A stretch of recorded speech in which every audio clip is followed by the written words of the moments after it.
حضرت بلال حبشی کے بھائی کا رشتہ تھا، تو بھائی نے کہا آپ بھی ساتھ چلیں۔ حضرت بلال حبشی کا یوں تو بڑا نام تھا، نبی پاک کے صحابی تھے، مؤذن رسول تھے۔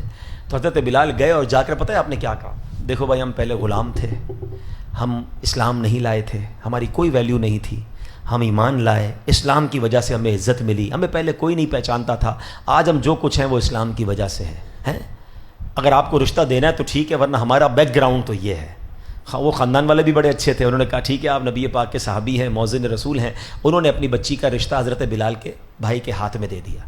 حضرت بلال کے بھائی جب باہر نکلے کہتے ہیں آپ کیسے انسان ہیں، میں آپ کو لے کر گیا کہ آپ میرا رشتہ کرائیں، آپ پچھلی باتیں لے کر بیٹھ گئے، ہم غلام تھے، ہم غریب تھے، ہمیں کوئی جانتا نہیں تھا، آپ آج کی بات کرتے ہیں نا کہ آپ کا کتنا بڑا مرتبہ ہے، کتنا بڑا خاندان ہے، نبی پاک سے اتنا تعلق ہے۔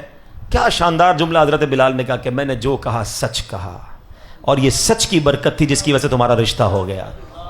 اب اس ایک واقعے سے جو درس ملتا ہے نا کہ کیوں چھپاؤں، ہم لوگوں میں بڑا پرابلم ہے یہ۔ شادی کرنے جاتے ہیں، او جناب اتنے جھوٹ مبالغے، لڑکا یہ کرتا ہے تو وہ کرتا ہے، اتنی پراپرٹی، بعد میں پتہ چلا کنگلا ہے۔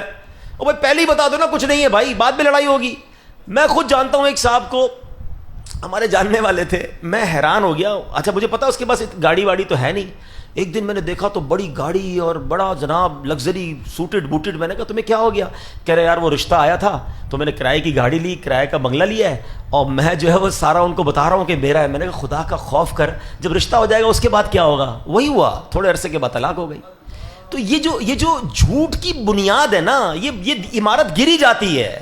ہم کیوں چھپائیں کوئی چیز؟ رشتہ کرنا ہو، تعلق بنانا ہو، اچھا جھوٹ بول کر بڑائی کرنے کا کیا فائدہ ہے؟ کچھ لوگوں کی عادت ہوتی ہے، میرے اتنے کاروبار تو میری اتنی فیکٹریاں ہیں، ٹھیلا لگا رہا ہوتا ہے، فیکٹریاں بتا رہا ہوتا ہے، پاکستان سے باہر کبھی گیا نہیں اور امریکہ کے اور یورپ کے قصے سنا رہا ہوتا ہے۔ جھوٹ کتنی دیر چلے گا؟ جھوٹ جو ہے وہ آخر کار بربادی ہوتا ہے، سچ کو آنچ نہیں ہے۔ ہمیشہ یاد رکھیں، حضرت بلال حبشی کا یہ واقعہ ہمیں بتاتا ہے کہ انہوں نے سچی سیدھی بات کر دی بھائی ہیں۔ اچھا کاروباری لوگوں کے لیے بھی ہے، اپنا آئٹم بیچنے کے لیے، اپنا مال بیچنے کے لیے جھوٹی قسمیں کھا رہے ہوتے ہیں، ارے بھائی اتنے، اچھا پھر اتنے کی خرید ہے۔ آج تک تو مجھے یہ سمجھ نہیں آئی، کسی سے سودا لینے جاؤ، بھائی کتنے کا ہے؟ 5000 کا، بھائی 3000 کا دے دو، بھائی میری خرید ہی 4000 کی ہے، تھوڑی دیر بعد 3000 میں بھی دے دیتا ہے، بھائی تیری 4000 کی خرید تھی، کدھر سے دے دیا 3000 میں؟ جھوٹ بول رہا تھا۔ تو کیوں بولنا ہے جھوٹ؟ بھائی آپ کہہ دیں میں 4000 سے کم نہیں دے سکتا، یہ آپ کو اجازت ہے، مگر یہ کہنا کہ میری خرید اتنے کی ہے، میں نے لیا اتنے کا ہے، میرا پڑتا اتنے کا ہے، ہر بات میں جھوٹ بولنا ہے۔